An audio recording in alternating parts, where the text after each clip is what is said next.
Well, today we're working something unique. This is a bluish rock, or at least it has a bluish tint along the outer edges. Kind of has some rice grain looking areas, although it's not going to be your coastal plains chert. This is Georgia Jasper. Now I know what you're thinking. Georgia Jasper looks this color. Well, the thing is, when you get this stuff out of the ground, it can often break off and leave a bluish tint. It has a bluish patina sometimes. Now right here is going to be your cortex. This is just trash. But where the middle part runs, and really even up to this edge, it's going to be solid. So this is cortex, and this is really just about close to your bare rock. So let's see if I'm right. Let's see if there's some gold in here, just waiting to be explored. All right, here we go. Yep. Gold City. Gonna be trying to hit above this seam there. You see the little, where that white line is? Everything below it is gonna be kind of a cruddier area. You can see it along this side. You can see it along this side here. And we're just gonna be running through that. Of course, as you get here, it's like a darker blue. And so that should be a higher quality jasper. So, there, we didn't get quite above the line. So it's kind of this little bit grainier stuff, but that can be heated up just fine to work into a point. There we go.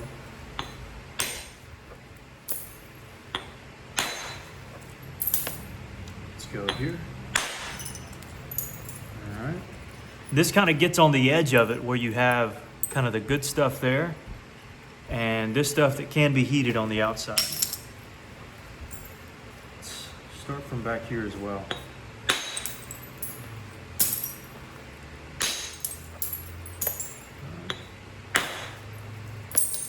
And now we got into it.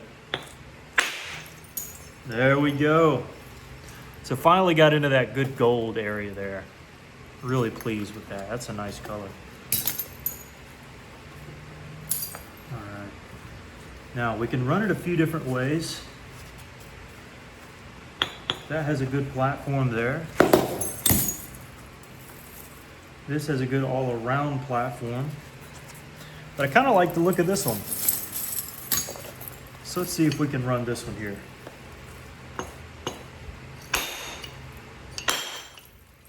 There we go.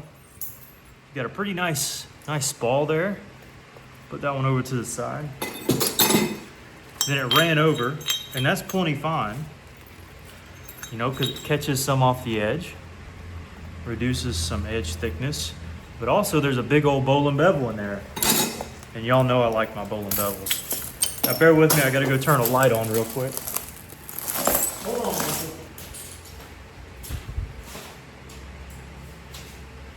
There we go. That should be a little better. So now you can see that although it had a bluish patina, it is just pure gold on the inside. And to give you an idea of how the stuff works. Oops. Once you get past the seam and you knock the seam off, and of course that seam just keeps going. So usually you just want to try to knock it off best you can. But anyways, what I wanted to show was that this clean stuff just works amazing. Of course, the majority of what I was doing there was cleaning off the other. But we go back to our piece here, kind of assess where we're at. Got a long blade. It will not be a wide one unless we wanted to go from like here to the tip. But no, we got plenty of length, so we want to utilize that best we can. We've got an area here that we can get a good rollover strike. And we're kind of at the area where it's all clean materials, so not really worried about having any much problems, apart from maybe a couple little seams in through here. So let's see what this does. I'm gonna braid this corner. It's not quite the right angle,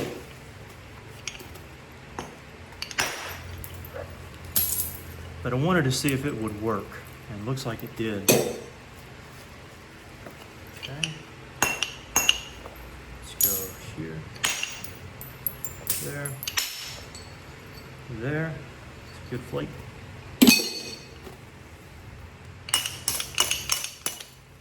But I thought y'all would get a kick out of seeing this, because this is a bit unique, this stone here. It looks like it gets better. Usually the darker color is going to be your best, but this is already really good up here. Now one thing I don't want to do is just run this side down super far to where it gets so far that, oh, now we're running into these cavities. See the cavities and the high spots and the low spots right in through here. You don't want to raise it up too bad that, oh, now it's got to break in half. So I want to try to start working on the other side again.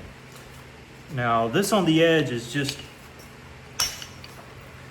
well, it's actually really solid. Look, almost looked agate-y there. I didn't think that would be as good, but yeah, that's just straight chert there, looks like, or jasper, I should say. It's pretty neat. I will have to gouge out a bit here. Now that's for sake of symmetry, because it was getting a curve. You could see it on one of the sides, but let's see. Let's flip this corner here.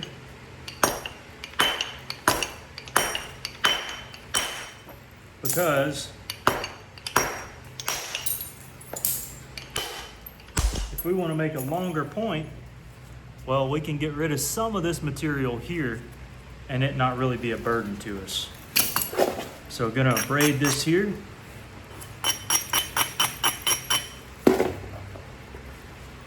And I'll probably use this one because I think it'll give us a better flake.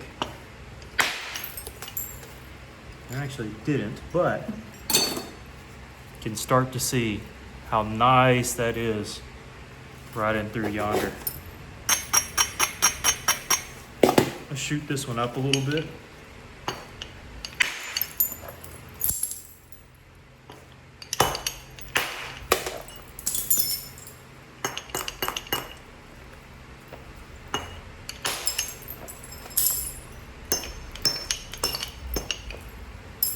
Okay.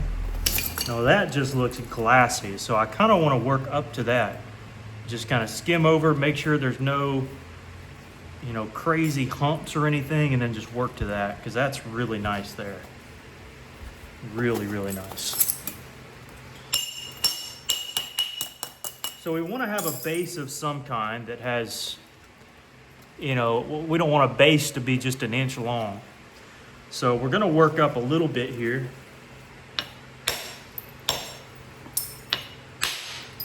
That's a good flake. And probably lose about 1.5 inches, but at least we get a little bit thicker of a base than what we would have had.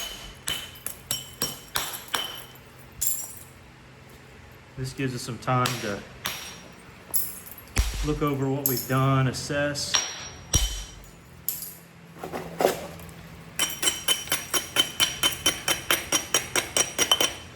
And still draw off some good flakes if we need to. Just like that. That was really nice. Rolled over the edge just a tad.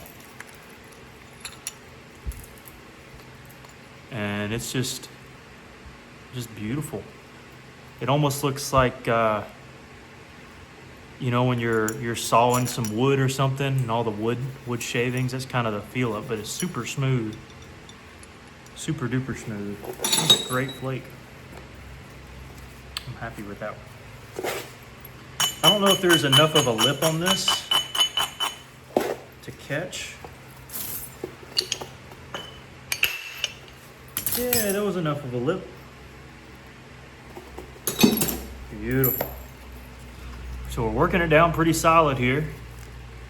We have a game plan that we're using. Seems to be doing fine so far. We can still use this other side to clear out any thicker areas.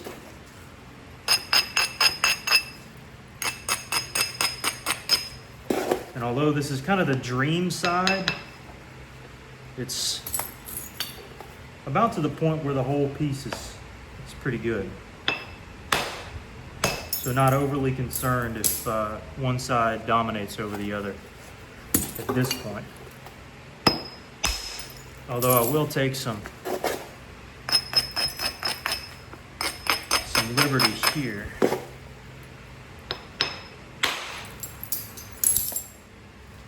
Make sure this edge is cleaned off.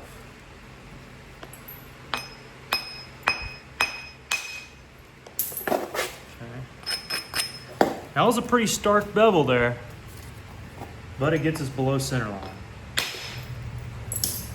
I'm able to catch some of those hard to reach areas. There we are.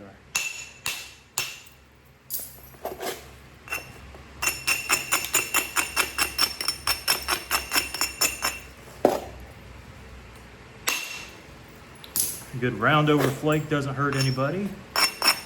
And let's see what we can do here. There we go. That's precisely what we're looking for.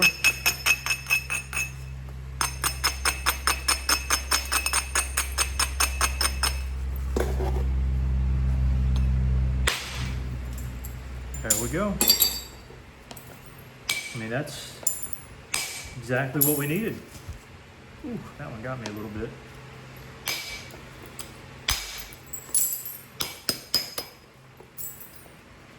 Be feeling that one in the morning.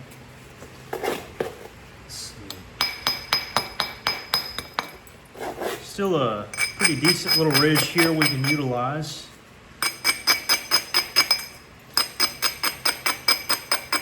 Don't have an amazing way to attack it. So just gonna try to force it there, and it worked.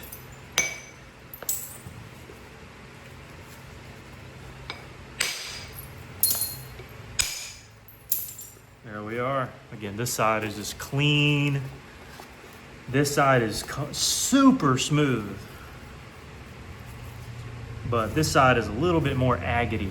So I'm gonna kind of work towards that area. Now, because the tip is so oblong, what I may try to do is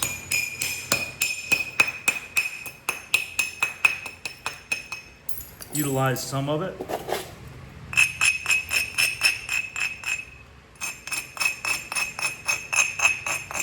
Now, this could be detrimental.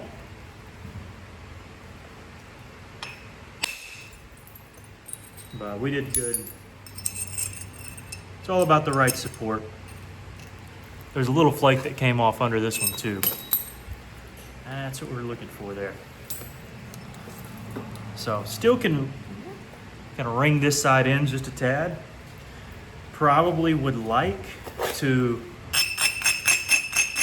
thin out more of the base.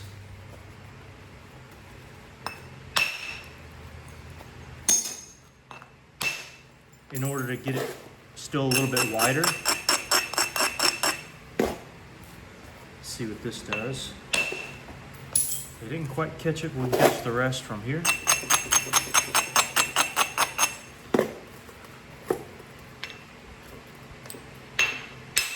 There we are. Perfect. And so we're just moseying our way towards this side now that kind of all the humps are gone.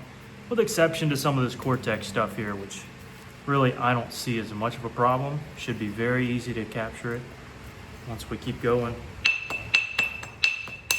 And because, again, we need a little bit more width on the base,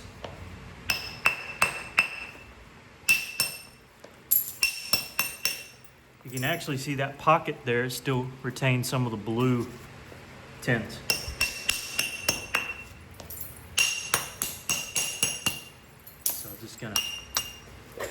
bring this up a tad, not too much. There's still a ton of styles we can utilize that have skinny bases.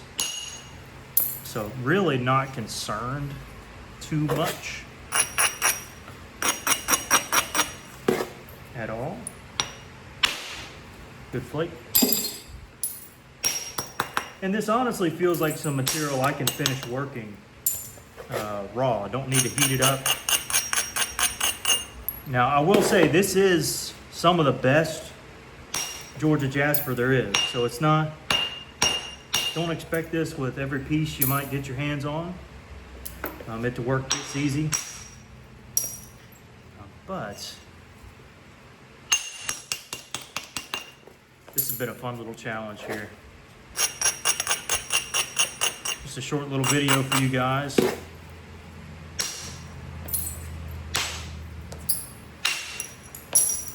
To watch and enjoy. As always, hope you, your family are all doing well. Anybody who's watching. And